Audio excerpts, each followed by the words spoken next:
Hi, welcome back to my channel. I'm Lisa, and today I will tell you how I plan. I don't remember shit. I'm not the most organized person in the world, but I think I found the model that works for me. It's simple, but it works. As everyone, I discovered bullet journaling on the internet, and I watched countless videos about how to make your own bullet journal. And it is overwhelming for me. I find most of the things they do in it useless. So in 2019, I had an amazing year, and I think it's because I made my own version of bullet journal. I still come back to it to look at it because I had such a good year, and the way I planned it was just, perfect. It's Leuchtturm, and I used it because I liked the shape, I liked the type of pages, and it's beautiful. And it was actually this series of notebooks that had some kind of quotes, some phrases, and because it's a German company, obviously the concepts come from German, so this one was Sensu. I forgot my German. I studied it, but I don't remember shit. It was great. I had a great time. So I'm gonna transfer things from it into my 2021 notebook. But in 2020, I had Muji notebook. At first, I wasn't really satisfied with it because it is strictly for planning. I couldn't have a lot of creativity in it. There wasn't enough space for me to create. I don't know how to explain it. So in this one, I had a lot of creative pages where I was just writing stuff, and it came together into something. Here, not so much, because it is clean and neat and already made for you to plan. At the beginning of 2020, I was disappointed because I was like, damn, I need a place to create because it's going to be a good year. And then the pandemic happened. So basically, I continued working, and it worked perfectly for me in terms of planning my classes. So I like the month spread because that's how I plan my classes. So I have the schedule. What I really like about this kind of Muji notebook is that it is soft, and it has this cover that protects it from dirt. And, you have to use it for a year, so you don't want it to be dirty and nasty. So that is amazing. And they also have really soft pages, which is also nice. When traveling is back and when I go to a Muji store in Europe, I'm going to pick up some more of these just because I can't really get them in Russia. I can't really order them. So I'm gonna get some more because I really liked the planning part. So for 2021, I still need planning and I need my creative outlet. In late 2020, I kind of started to discover Notion, but I'm not that kind of person who can just easily start using laptop for everything. I spend most of my day on the internet, on my laptop, on my computer, and I don't like that. So having my plans, the whole organizational system in my computer too, is a little bit too much. I need some, paper. I need to look at paper. So I decided to still have a paper notebook with my schedule for my classes and my plans and some stuff. But my big projects are going to be in Notion because they require a lot of online stuff, like links, like collections of photos and mind maps and all of that. So this is how I'm planning 2021. Initially, I got Moleskine notebook that is similar to Leuchtturm. It's just a tiny bit, it's just a tiny bit smaller. And I was like, well, whatever, it works like that. But then I couldn't find the dotted one, and I only got the plain one. See, the problem is I'm not the most neat and tidy person. I have pretty bad handwriting. In my childhood, I was always criticized for it, and that doesn't help. So you keep it for life. And so when I have dotted pages, it works for me really well. So last minute in January, I decided to order Leuchtturm with dotted pages, but I couldn't find the big one, so I got the, thinner version and with soft cover, which I like, from Muji. This is what I took from bullet journaling system that works for me. A future log. I like looking at a year and knowing that all the dates and all important things are in it, and I know where they are. I don't rely on digital calendars for like birthdays and like my friends' kids' birthdays, you know, that kind of thing. So I put it all in the future log. And that worked for me for 2 years, and it's going to work for me this year too. The next one that I had is growth tracker. So I'm bringing back because it makes me feel something when I think about how I do like my social media, how I do YouTube, even though I gave it up for a little bit. We'll talk about it later. So when I look back at those growth trackers, I feel that something was happening, because when you work on the internet, I guess me personally, I just feel like nothing is happening. I don't feel like there was any progress. Like when I turn off my phone and my computer, that just doesn't exist. So having that on paper gives me some anchor to that's my job, you know? So I'm keeping that. Even though it's kind of weird to track how many subscribers and followers you get, that I realize how shallow and a little bit stupid that is, but it gives me a feeling that I'm doing something, you know, not just wasting my time. And I have a monthly spread for each month, because again, this is how I keep track of my classes. This is how I plan my weeks. And I'm going to try to have like a weekly spread after a monthly spread, like for a week, like it was in Muji. But I'm going to do it in February when I kind of get into this particular notebook, because I'm still in Muji. It allows the January of the next year to continue. And that is actually really great. I find that very useful. So my goals and plans and things I need to do are in Notion now. I'm still learning. I'm still kind of working through it. I wouldn't say I'm like really good at it, but I find it more convenient than putting it on paper.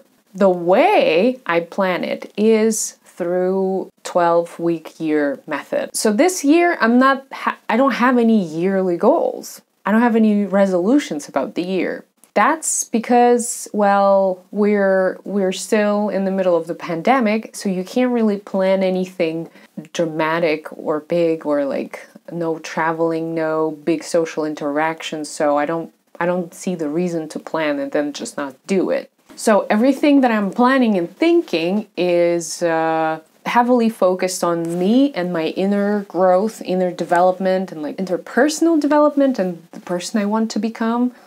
Really. And I think planning for 3 months makes more sense than planning for the whole year, at least now. For 3 months, you can kind of see what's going to happen. I made 3 goals for next 3 months, for February, March, and April. And I'm going to focus on doing YouTube. And that's not just me continuing doing YouTube. I'm going to totally change the way I do it and how I approach it, whatever. But that's like one of my big goals for next 3 months.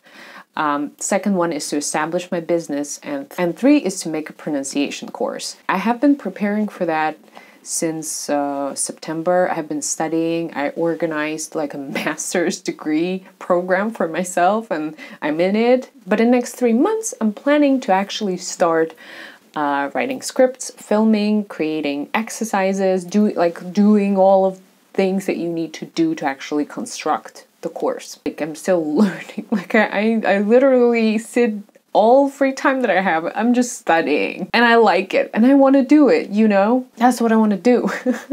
So these 3 are broken into weeks and small things I need to do, and that looks achievable to me. 3 months are not as big commitment as to a year. For anybody who is not really good at achieving things, I think that's great. And I'm one of those people. Another common planning method is GTD, getting things done. And I've read this book a while ago, and I tried to incorporate the whole system into my routine, and it didn't really work fully. Like, I started doing it. So what I actually do from GTD is doing the task dump. Everything I have in my head, I need to write down. I don't keep anything in my head. Otherwise, I'm just going to be super stressed and anxious and like just won't achieve anything. So I dump it all on paper and then go through the analysis of like, can you do it right now? Can you do it in 5 minutes? Like, do you have to do it? Or maybe you shouldn't do it at all. Maybe it's not your, concern. You just think that you need to do that, and so on. So I organize it and do it. And I find crossing things off the list with a pen on paper really like dopamine releasing. So I like doing it, and it makes me feel like I did something, like I finished the thing, which I think online lists do not do for me. I don't have the same feeling. Crossing things off the list, like with passion, is what works for me. I also do journaling for my mental health. So I have these big kind of notebooks, journals. I bought a bunch of them when I was in China a couple of years ago, and I like them because of the like paper quality and like the size, and it's like for a year. That's how much I write in a year. And what I do there, I prepare for my therapy sessions or write things after a therapy session. I answer questions that I should like think about, like, about me or the world or whatever, when I do any of like mental health exercises. So I keep everything about my mental health in a separate diary, separate journal, and that has been really, really helpful. I feel so much better when I journal regularly. I think it works only if you like do it every day, but I don't do it every day now. When I was in a really bad place a couple of years ago, I did it like religiously, and it helped me with therapy, of course, but whatever. So I have a separate one for mental health. Big thing in bullet journaling and all of those notebooks, organization stuff is habit tracking. And it doesn't work for me in the long run, but for like my studying right now, I made a tracker with like things I need to be doing and like see how much I've done and where I should focus. It is working.